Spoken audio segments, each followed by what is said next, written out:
que està escrita per dos, hauria dit que és un sol autor perquè està molt ben lligat tot, no es nota que hi ha diferents mans, queda l'estil molt ben conjuntat i també és una de les curiositats que tenen els lectors normalment de dir com us ho feu, com us distribuïu la feina, no? Sobretot, que jo crec que és un procés de molta generositat. No vull fer spoiler, deixaré que el feu vosaltres si voleu, però és ficció, aquesta novel·la, però està basada en un fet. Està inspirada o va treure la idea o està basada en la realitat, no? No sé si es pot dir perquè no diem massa, però podem dir una mica. El que expliquem. Doncs, bueno, la novel·la neix d'una anècdota. Saps allò que a vegades, no sé, ara sortim al carrer i dius ostres, he vist una cosa i això dona per una novel·la. A vegades ens ha passat això. Doncs això és el que em va passar a mi en particular quan estava fent un curs a la Universitat Autònoma i el profe ens va dir que treballéssim història de l'art. I el profe ens va dir que treballéssim sobre un col·leccionista que no era molt conegut, pràcticament era desconegut, i que investiguéssim la seva col·lecció i a veure qui era aquest home. Em vaig documentar, vaig buscar la col·lecció que està al Museu Tèxtil de Terrassa, té una col·lecció d'indumentària impressionant, però volia saber qui era aquell senyor que havia fet aquella magnífica col·lecció. Buscant a l'avantguardia, que està tot digitalitzat, vaig veure la seva esquela d'ortografia.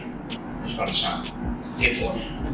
I deia que a banda dels familiars, dels de l'empresa i de tothom que amargaven una oració por su alma, també Sofia l'escrivienta Pasqual.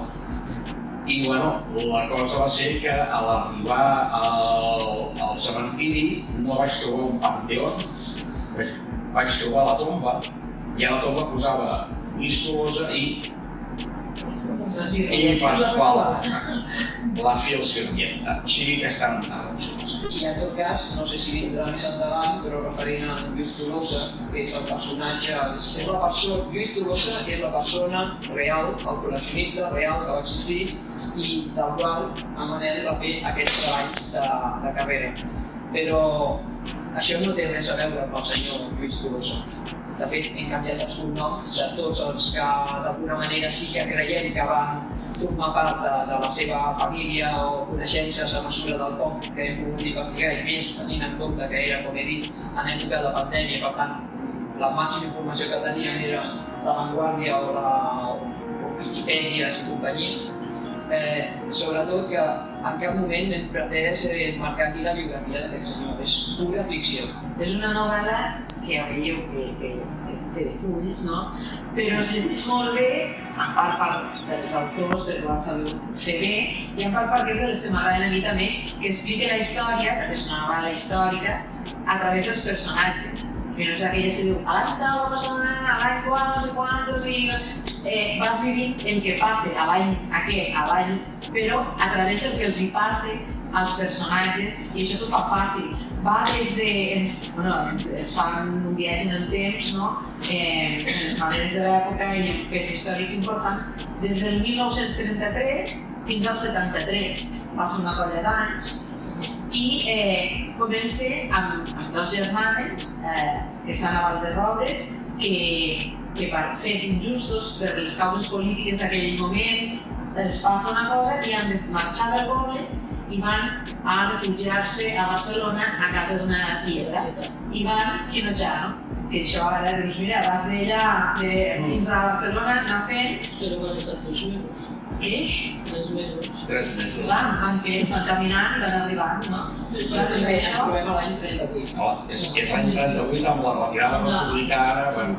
Es troben pel camí, van fent i després anirem seguint aquests camins. La gran va cap a París, cap a França, no dic París, cap a França, i seguim més a la Pasquala, no? Que és la vila de la Pasquala que hem dit.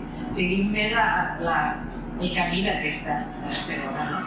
Que és la germana petita. Una de les coses que també fa la novel·la àgil és les cartes. a que t'han agradat les cartes. Cada final de capítol, després de cada capítol, hi ha una carta.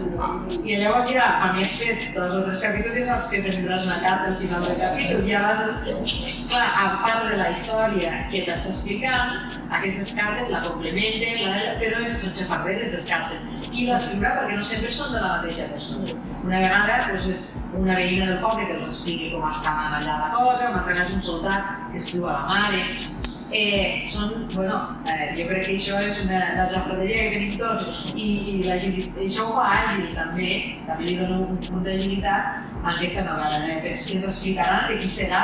Des del primer moment ja havíeu fet aquesta estructura, que hi hauria una carta, o se us va acudir després, mira, quedaria bé que cada... Diria que des del primer moment i mig. Va ser en acabar l'escriptura del primer capítol Aquí falta que ens van obrir una carta. Perquè vam dir, tal, no sé què, pel que passa, que tampoc ara farem un spoiler ni molt menys perquè ho trobeu a la primera pàgina. Tal com comença, es moren dos personatges, ja està. Aleshores, la primera carta és un condol. Aleshores vam dir, mira, aquí aniria bé una carta de condol. I en haver fet aquesta carta de condol, fas el segon i dius, una altra carta. I a partir d'aquí ja va ser quan vam dir, aquest joc de la tercera persona, repeteixo, a la primera, ens va semblar que era molt interessant, que podia aportar, que podia enriquir la novel·la pel que has dit, perquè ja no és només la història que s'explica, sinó que també hi ha aquesta part de que hi ha algú, una veu que s'està adreçant al lector. Perquè quan llegeixes una carta t'estàs ficant en la intimitat d'algú.